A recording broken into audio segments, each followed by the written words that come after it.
My name is Gavin Evans, and this is my review of Black Adam. In this review, will have spoilers, so there's your warning. But this is not a movie I was looking forward to in the slightest bit. I skipped it in theaters, and it's because they were turning Black Adam, who is a villain and an evil character, into the hero of this movie and just giving him an entire movie. There is no justification for doing that. He should obviously be the villain in Shazam or Shazam 2, but because Dwayne Johnson's ego is so big, he had to have his own movie and pretended it was out of respect for the character when really it was his ego just taking over. It's also the same reason why they rewrote this entire character to be a good person. Like, make no mistake, Black Adam is not the villain of this story. He is not an anti-hero. He is the hero. By the end of this movie, everybody else changes except him. He is the one we're meant to look up to. So, a complete mishandling of this character. And in the end, it's just nothing special. Like, if this movie was amazing, I could forgive those issues a lot more, but it's just a painfully forgettable generic superhero movie. It brings nothing new to the table. And Dwayne Johnson, someone who's been attached to this movie for the longest time, he's very flat. He just plays Dwayne Johnson. At no point did I see Black Adam on the screen. I just saw Dwayne Johnson. He doesn't add or elevate this character in any way. And then the rest of the cast is also very lacking, but it's also because they have no material to work with. Aldous Hodge, I think, is a terrific pick for Hawkman. And he's not bad in this movie, but he's given nothing to work with. Pierce Brosnan is the perfect casting for Dr. Fate, and he ends up having nothing to work with. Noah Centineo, he wasn't perfectly casted or anything, but he also has nothing to work with. Same with Contessa Swindell. And then you've got Marwan Kenziri, who looked familiar to me, so I looked him up, and he actually played Jafar in the live-action Aladdin movie, and I thought he was terrible in that movie, and I think he's very flat here. His character is just a nothing character. The villain here is just truly atrocious. Then you've got Sarah Shahi, who's not bad, but she's not good either. You've got Bodhi Sabagia, who plays the boy in this movie, and I'm just going to be honest, I hated him. I thought this character was so bloody annoying. He was a terrible actor. Like, the movie begins with him narrating, and there's just nothing that he gives to this performance. And then you've got Muhammad Ammar, who I found to be very bad. So the cast did this movie no favors at all, but it's also because the script doesn't give them anything to work with. Like, this movie is the very definition of having characters in it for the sake of it. There is no character to Hawkman. There is no character to Dr. Fate. They're just simply in this movie. And this movie also has no real story. Like, before I watched it, all I knew is that the Justice Society of America was going to be fighting Black Adam, and that Black Adam would wake up again.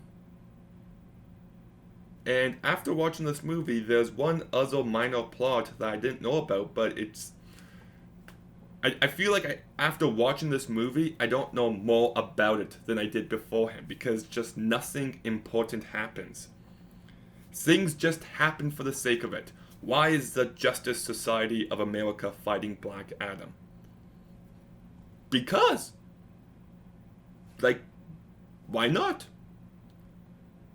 They say it's because he's a threat, but you don't really buy into that for a second. And then you've got this whole subplot with a crown, which I'll touch on a bit more later, but these two different stories don't really come together. It feels like they're fighting for attention, and it's just like, just pick one.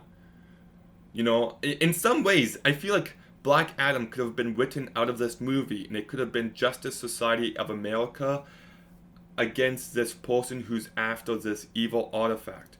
Or you could have gotten rid of the Justice Society of America, and it's just Black Adam against this guy who's after this evil artifact. Or you could have gotten rid of the crown entirely and just have it be Black Adam against the Justice Society of America. And there's just too much going on, and none of it's given the attention it deserves. And I just felt a total disconnect from everything happening on the screen.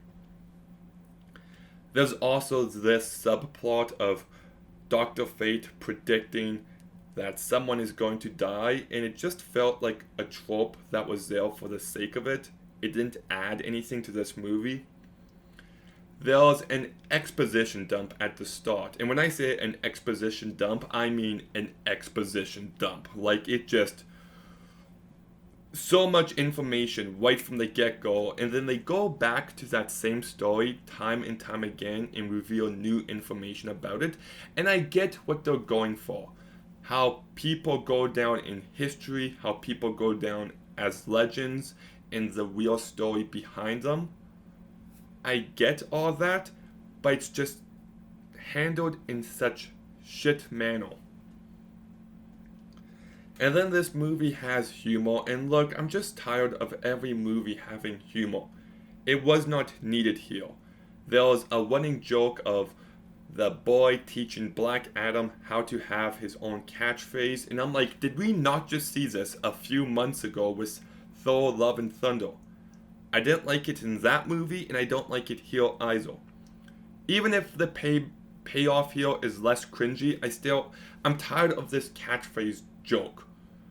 You know, even Black Widow had a joke where she does the superhero landing. It's like all of a sudden every superhero movie just turned into Deadpool. Every superhero movie has to be self-referential. It has to be self-aware, and we just don't need that. Just treat it seriously. Have a cool catchphrase because it's a cool catchphrase. Stop drawing attention to it. And I also found the exploration of good and evil here to be completely laughable. It lacks any bit of depth and nuance. It's just these evil people, and Black Adam is killing them, and Justice Society of America is like, don't. And then Black Adam's like, okay, well, you guys let these people do terrible things for all this time. And he's actually objectively correct here. And the movie wants to paint him as an anti-hero, but he is correct here. And then it tries to touch on justice and revenge, and it's just handled in such laughable manner. The directing by Collet-Serra, who I liked it when he was doing movies like House of Wax and Orphan, or even the Liam Neeson movies over this and Jungle Cruise. Not every director has to move up to big blockbusters, and he just feels like he's void of any personal style, because this entire movie just feels like a Zack Snyder ripoff. And I can see people watching this movie and being like, oh, that scene was badass. That scene was epic. The truth is, I've never liked Zack Snyder. I think he's very self-indulgent, and I don't think his movies ever look as good as he thinks they do. And that's the case with the style of this movie. Like, the slow motion is just so annoying. It's excessive, and the CGI is just truly terrible. Like, when we get to the last act of this movie, when you see the villain, it looks like shit. It looked so bad. And speaking of the last act, I thought we were done with the whole superhero ending we get here. Like, it feels like we've moved past it, and this movie feels a regression in some ways, because We even get the sky beam at a certain point. I'm like, oh, takes me back to like that 2012 to 2016 period where we got that in so many movies. And the last act also has this stupid point where after Dr. Fate gets killed, which has zero emotion, by the way, Hawkman gets killed, but then it turns out he's using Dr. Fate's powers somehow. That really didn't work for me. This movie's also edited terribly. Like, it's just so many cuts. The soundtrack I hated.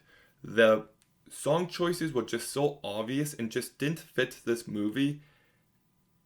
I don't even think this movie needed to have songs like that. Like, not every movie needs to be Guardians of the Galaxy either. Like, you watch a movie like Deadpool or Guardians of the Galaxy, they're confident in their vision. But this movie just feels like a cheap imitation of Zack Snyder's visuals, of the soundtrack of Guardians of the Galaxy and the other thing I mentioned. And it's just, it never feels like its own thing. It just feels like a cheap imitation of so many others. But I do have some positives with this movie. I thought the score by Lonnie Bath was great. He went 110% and just tried to give it an epic feel, and I really appreciate that effort. And there's so many elements of the Crown plot that I should have loved. Evil artifact that everyone's after, and then it goes into some very dark territory where the bad guy goes to hell and he gets all this power from demons and he turns into a demon himself and he raises an army of the dead. And I'm just like, I should love this. But like, they don't lean into it nearly enough, and it's only there for a generic final act. And it's just like, I wish this supernatural stuff was present in the entire movie, and they focused on this Crown plot a lot more over the Justice Society fighting with Black Adam. Like, give me more of this hell and demon stuff. Like, please, infinitely more interesting, but just handled in the most lacking of manners. So that was very disappointing. And there was 2 kills early on that I found to be really fantastic. While Black Adam fries a guy to the point where he just turns into a skeleton. Kind of reminds me of that one scene from Sky Captain in The World of Tomorrow. If you've seen the movie, I think you know what scene I'm talking about. But I loved that moment. And he takes a guy's arm and throws the guy across this room, but he still has the arm. And I'm just like, oh, that's nice. And I'll say that this movie's very fast paced. There's so much happening that the movie wasn't boring. It's mildly amusing in moments, but it's still a very bad movie with a terrible script. They've completely mishandled this character to serve Dwayne Johnson's ego, and it shows in the final product. Everyone else is given nothing to work with. Any exploration of its ideas are just laughable. The story is just things happening for the sake of it, with way too much going on. And the movie's poorly directed. I think the humor's bad. It's just a very bad movie I'll probably never watch again. So I'm going to go ahead and give Black Adam a 3 out of 10. Okay, have you seen Black Adam? What did you think about it? Let me know in the comments down below. Make sure you like, comment, subscribe. Stay tuned for some more videos soon. And Gavin, out.